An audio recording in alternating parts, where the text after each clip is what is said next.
right, so I'm here with Scott Switzer, the head of Clydesdale Fitness and Friends podcast. Yes. Just here hanging out. You're doing some work with us this weekend, interviewing some athletes, working on age group coverage and adaptive coverage, etc. You've been to the CrossFit Games before. Came here in 2017 as a volunteer. You've got a really interesting journey and sort of a remaking of yourself, not only just physically, but also I think a lot internally. I'm super curious where you are in that journey, how things have gone. Tell people a little bit about what's gone on in your own life over the last couple of years of after you found CrossFit. So when in 2011, I weighed 500 pounds plus. My next door neighbor ended up being an affiliate owner. He reached out to me and we did some things together. I started at his gym 6 months later, and I dropped about 50 pounds at that point. Did Murph as my first workout, and over the course of about 2 years, I got down to 260 pounds.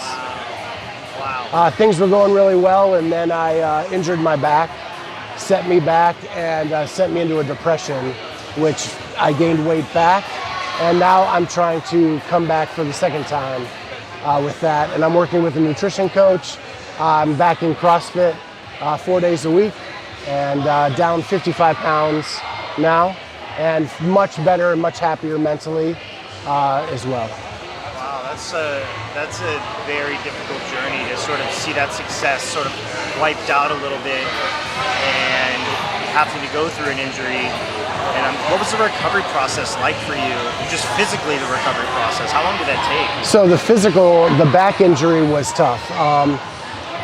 It was more mental probably than physical. Every time I felt a little pain in my back, I thought it had gone again.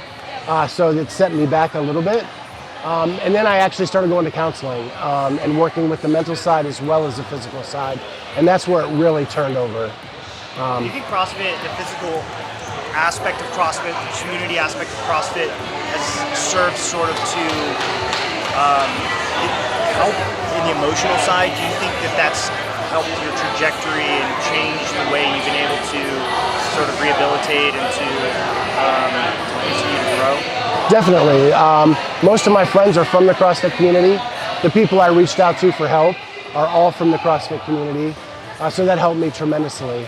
But one thing I had to learn is I was never going to be the old Scott again. In 14 and 15, when I was competing locally, winning competitions, I was never going to be that again. I needed to be the new version of Scott, and I had to learn what that was. Yeah. All right, so you have a podcast. You've been doing that for the last, 2 years now? Yeah, just about 2 years. About 2 years now. What made you want to get involved in podcasting? So growing up, I always wanted to be a sports broadcaster.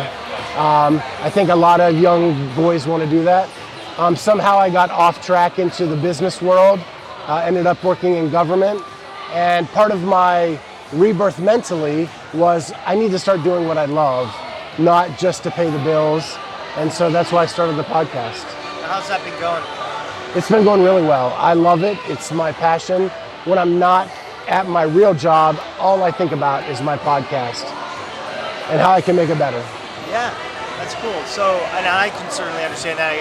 When I started Chalk Up, I had kind of 2 jobs, and I was doing something that was making me money and allowing me to pay the bills, and then I was, riding on the side, or riding too much probably on the side, but spending time doing that and something that you love, and you're like, hey, I know this can go somewhere. I want to invest my time in it, and so I certainly understand that. I also worked in government too, so we share that as a background. We do. Two civil servants, to a certain degree. I guess I'm a little more political, a little less civil. Right. Exactly. I remember as a kid wanting to get into sports and growing up watching favorite sports teams. Kobe Bryant was my favorite athlete growing up. It was Michael Jordan, then Jordan retired. Kobe Bryant soon then became my love, and followed him for his entire career. You're here back at the CrossFit Games 2021. Yeah. I'm seeing it again for the first time after under new management, new ownership. You were here in 2017 as a volunteer. And what do you think, if anything, is different about this experience here for fans? Is there much that's different? Is it all the same? Just kind of describe that a little for people that are back home.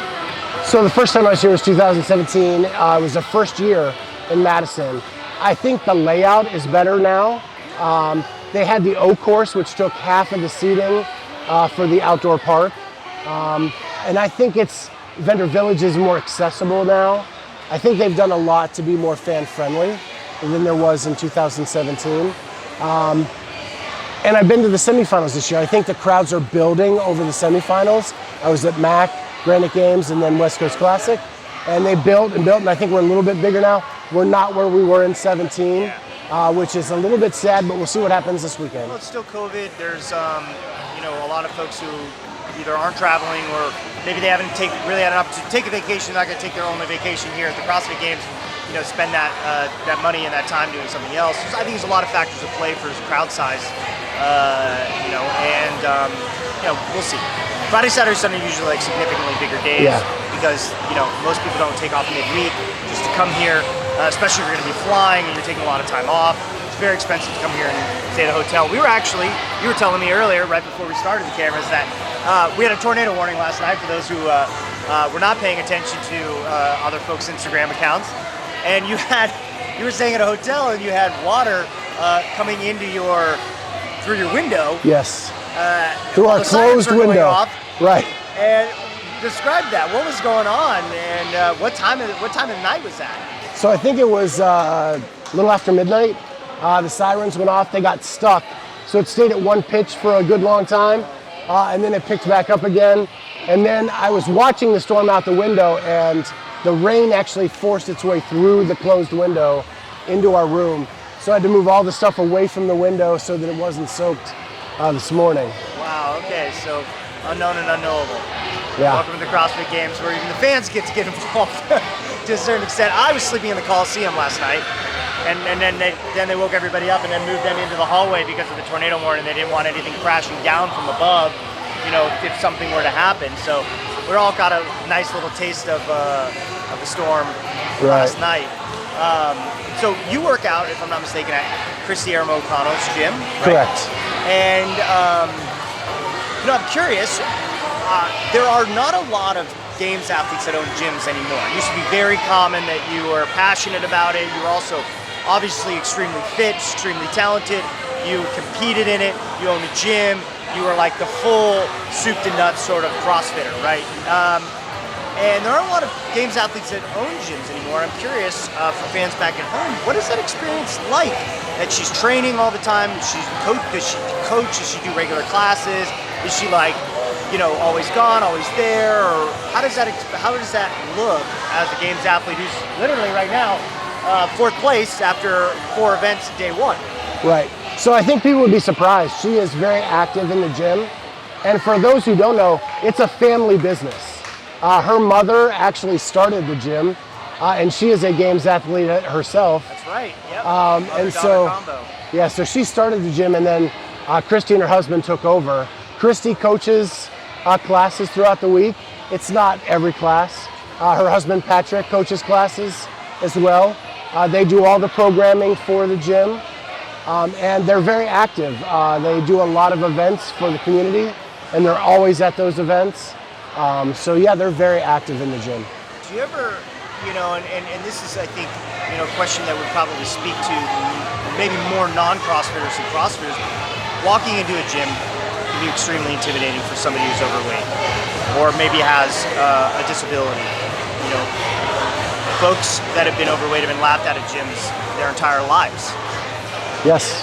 Much more so than a grocery store, where you're just there to do your business and leave, but it's like, what's that person doing there, right? Like, why is that person, right. You know what I mean? Like, and if you're not jacked and tan, what are you doing here? And girls have been laughed out of the weight room. It's not just people who are overweight. There's been a lot of discrimination, I think, when it comes to the weight room, just broadly speaking. As somebody who's gone through that once, gone through that again after lost where you were at, and then you had to come back and you had to start over again. Did you ever feel intimidated going in and knowing there's literally one of the world's fittest women athletes right there? Yeah. Did you ever feel intimidated by that? So to give you context, I was at one gym for my first run through all of that. I started back at Polaris with Kristi on this new beginning. And I was so intimidated. I was scared to go back in. even though I'd been CrossFitting since 2011. And, but she made me feel so welcome. I emailed her ahead of time. I went in and talked to Patrick before my first day. And when I came in, they were welcoming me in the door. They said, this is what we're gonna do with you. We're gonna make sure that everything is working for you. If your back hurts, let us know. We'll scale around it. And they are so innovative with the way they modify things that I'd never seen in my previous 8 years of CrossFit. Wow, that's cool. What do you think about, like, you know, having a games athlete coach that's watching you move? Does it change how you move your reps? Do you feel like that vigilance that you know that she's watching, does that, like, do you ever, like, I gotta go, right? Like, yeah. I gotta not show off, but you know, there's people that inspire us, right? And I think she's a very inspirational person. She is. Well, one story is I was ski erging and replacing a run, and I was the only one in the gym, so she was watching me. And I'm pretty good at a ski erg, but it was a 28-minute AMRAP. And so I went out so hot because I wanted to show that I was good at it. 3 minutes in, I'm like, I don't know how I'm gonna live through the rest of this workout. But yeah, so she was right over my shoulder, cheering me on, and I wanted to do my best, and probably did too good in those first 3 minutes. That's cool. I've never experienced, but what's it like having somebody that coaches you on a regular basis? You know, you see her at the gym every week, and now you see her out here at the CrossFit Games. What's that like as, like, as a member of her gym, and now she's up here again, fourth place? Yeah, I was surprised at how emotionally connected I was to her being on the field. When she did not make it at the Granite Games, I was crushed.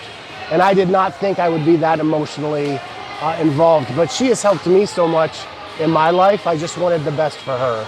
And so it's awesome seeing her in fourth place right now. And I'm hoping she can stay up there. I see what she does every day in the gym, and she works so hard. And I just want the best for her. All right, last question. Speaking to, so the intimidation factor again of, like, getting started with CrossFit, what would be your message, to other overweight athletes who want to become athletes, right, and who are nervous about doing that? What would be some advice that you'd give them if they're on the fence? So the first thing is we're all athletes. We just have to find it. And if you find a good gym, make sure you go and visit them before you walk in. Prep them on what's going on and what your aches and pains are, what you're trying to accomplish, what your goals are, so that they know that first day you walk in to take care of you and do what's needed. And if they're not willing to meet with you but ahead of time, you need to find another gym. Okay. Now, all right. Now, officially, last question. This is for the coaches that are out there that maybe have never worked with a severely overweight athlete before. What advice would you give them when having that first conversation with somebody who's walking in the door for the first time? That person needs to feel comfortable. Any way you can do it, they need to be loved on and they need to feel comfortable. So if in any way they're intimidated, they're gonna bag out. So you have to do everything in your power to make them feel comfortable in that environment. All right, well, Scott Switzer, thank you so much for joining me. See you out there. All right, thanks, Justin.